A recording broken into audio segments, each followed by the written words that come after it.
जय श्री राम मित्रों, आप सभी का मेरे YouTube चैनल संस्कृति विसुधा में हृदय अभिनंदन है।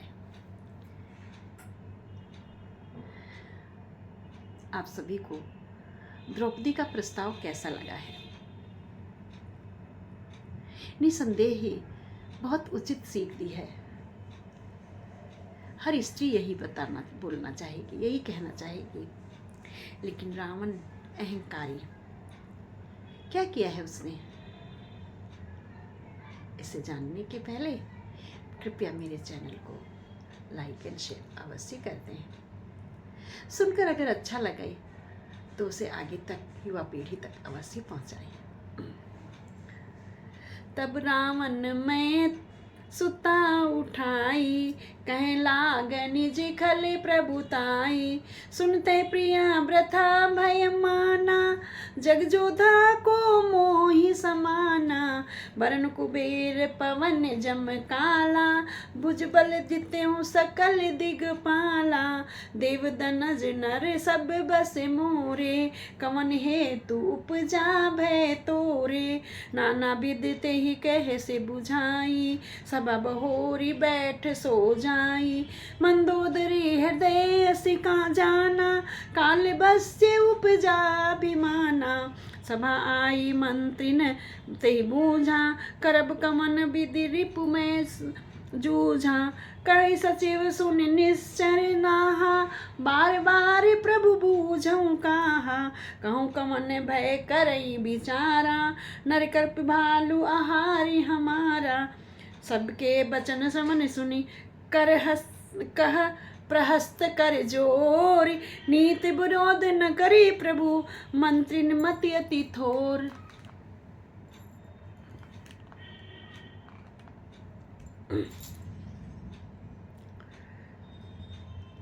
रावण ने मंदोदरी, मैं सुता, मैं दानव की बेटी थी, उसको उठा करके कहने लगा, अपनी बल की डींगे हाँकने लगा है, अपनी प्रभुता बताने लगा है। उसने कहा, हे प्रिया, तुम व्यथा ही भय मान रही हो, बेकार में ही डर रही हो। बता तो, पूरे संसार में मेरे समान कौन दूसरा योद्धा है? मैं अद्वितीय हूँ, मेरे समान कोई दूसरा नहीं है। क्यों डर रही हो? वरुण, कुबेर, पवन, यम, काल, इन सभी दिक्पालों को मैंने अपनी भुजाओं के बल से जीत लिया है। देव, दनुज, नर सब मेरे बस में हैं।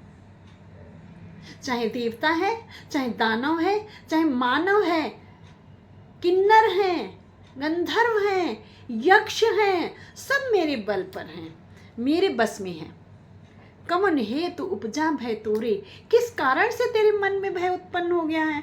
नाना विदते कहस बुझाई। इस प्रकार से उसने अनेकों प्रकार से मंदोदरी के सामने डींगे हाँक हाँक करके अपनी बड़ाई की है और उसे समझा करके सभा में चला गया है। मंदोदरी असहाय है, विवश है, परेशान है, विह्वल है, और वो कहती है कि मेरे पति अभिमान के कारण काल के वशीभूत हो गए हैं, और काल के बस के होने के कारण पति को अभिमान हो गया है।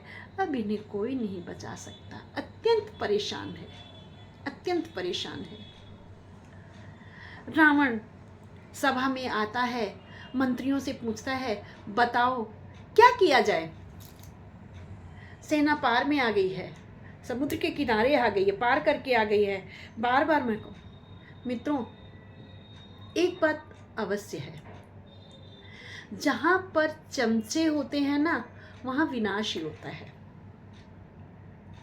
तो रावण के जितने भी सचिव और मंत्री थे, वो रावण के चमचे थे, उसके डर के कारण। और ये सुंदरकांड में कहा भी गया है, सचिव वैद्य गुर तीन जो, प्रिय बोले भय आस, राज धर्म तन तीन कर, हो ही बेगही नास। अगर सचिव, वैद्य और गुरु, ये तीन लोग अगर राजा के भय के कारण उसको अच्छी लगने वाली, प्रिय लगने वाली वाणी बोलने लगे, उसके कहे अनुसार ही चलने लगे, उससे नीति अनीति के बारे में ना बताएं, तो ऐसे राज का, ऐसे धर्म का तुरंत नाश होना निश्चित ही होता है। वही सोई रावण को बनी सहाई, स्तुति करहि सुनाई सुनाई। और यही रावण के विनाश में सहायक बनी थी, क्योंकि उसके मंत्री, उसके सचिव उसके डर के कारण उसकी स्तुति करते थे। अरे आपके समान बलशाली कौन है? आप दिक्पालों को जीतने वाले हैं, देवताओं को जीतने वाले हैं, दनुजों को जीतने वाले हैं, मनुजों को जीतने वाले हैं। आप त्रिलोक विजेता हैं, आप क्यों डरेंगे किसी के सामने? रावण अभी सिंहासनारूढ़ है, इसलिए लोग उसकी चाटुकारिता कर रहे हैं। ये चमचों की खासियत होती है कि भरे बर्तन में ही जाता है, अर्थात जहाँ धन संपदा होती वहीं जाता है, और जैसे ही उसे खाली कर देता है ना, वो वहाँ से निकल के भाग जाता है। जैसे ही उसका वैभव निकट जाता है, वो वहाँ से भाग जाता है। ये चमचों की और चाटुकारों की पहचान होती है। बाबा गोस्वामी जी कहते हैं खाली बर्तन में टन होता है, इसलिए खाली बर्तन में जाता ही नहीं है। तो मित्रों, बाबा गोस्वामी जी कहते हैं कि ऐसे चाटुकारों से, ऐसे चमचों से बचना चाहिए जैसे रावण के थे, और वह विनाशी करवाते हैं। यही चल रहा है। वैसे तो ये चतुर्युग ही चल रहा है।